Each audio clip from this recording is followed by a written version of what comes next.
Gemeldet ist der Herr Abgeordnete Marc ANGEL. Bitte.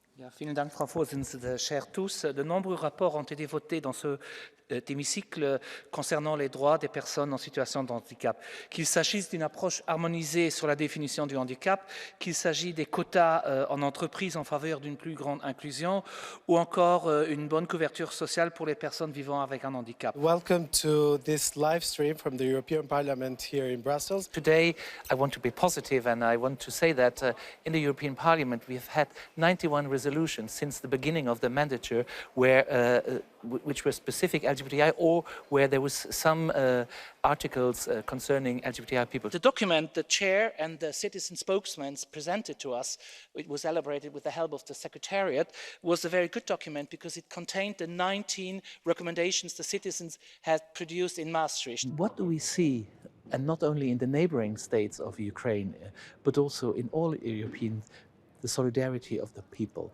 And people, they don't only talk about solidarity, but they live it. And therefore they drafted a tourism strategy for Europe.